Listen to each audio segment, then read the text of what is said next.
Yeah, I think anger for me, it depends.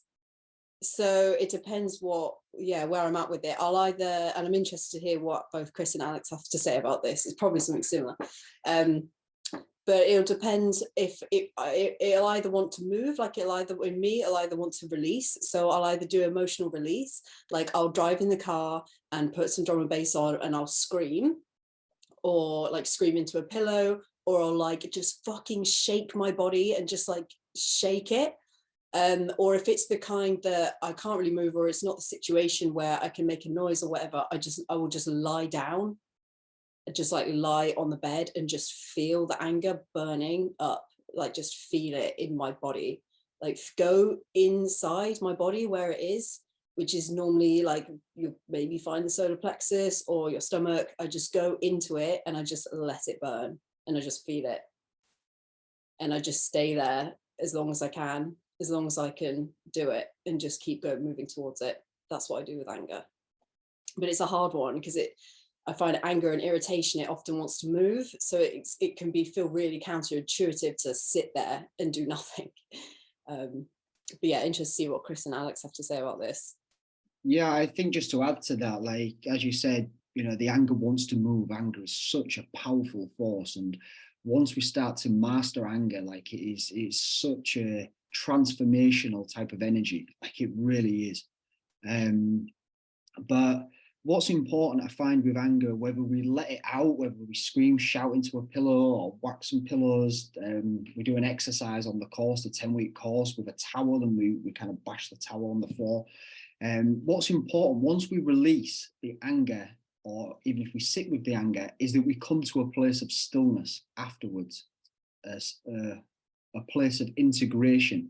So this anger is this big, heavy energy which comes out and you're pissed off and you just want to let it all out.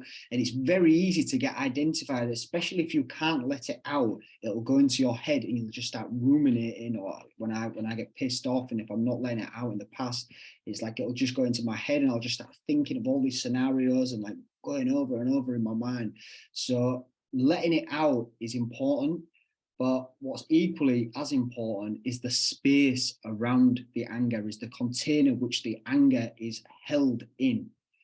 And once we can start to, because we can keep on releasing anger, we can go on the punch bag or whatever, but the anger will just keep coming up. So we need to create insight. We need to generate insight. And the insight is through looking in.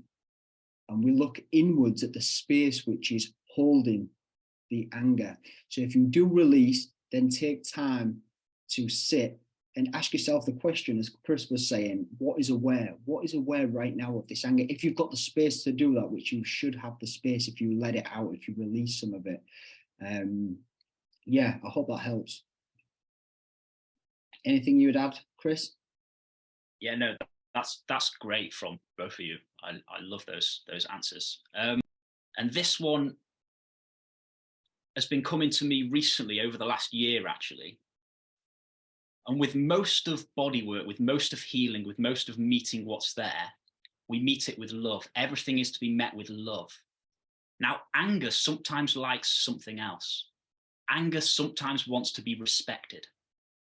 So if you close your eyes and you go into the body, you might get images coming up. Like sometimes I get an image of a wolf. Sometimes I get image of this savage wolf, and I see it. And most of us are in resistance to what we have inside. We're in resistance to what we have inside. And we can think, oh, anger's coming up, so I'm going to meet it with love. That's what I've been taught. So you try and come into the savage wolf with love, and it'll just be like, fuck off. What that wolf wants is respect.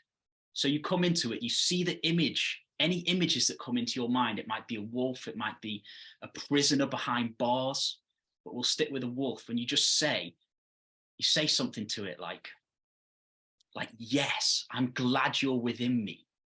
Thank you for your power, because everything within us is trying to protect us. That anger was put into you.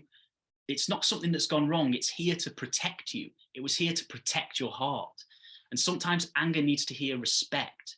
If you give respect to the anger and you say to it, yes, you are so powerful. I love having you in me. Thank you for being here. Thank you for showing me your strength. How strong are you? How powerful are you? How big are you? And then that, giving the anger the respect, it allows it to come up, and then you start to feel the power of it move through your body, and that anger, where it was contracted, starts to move through every cell, and actually your life force energy starts opening up. So anger, a lot of the time, it needs to be respected. And I've just spoken about it a little bit there. It might have landed with some of you. You might need to experience this and hear it in a few different ways for it to really land. But that's been quite a powerful shift for me over the last bit of time, giving respect to these parts that are angry.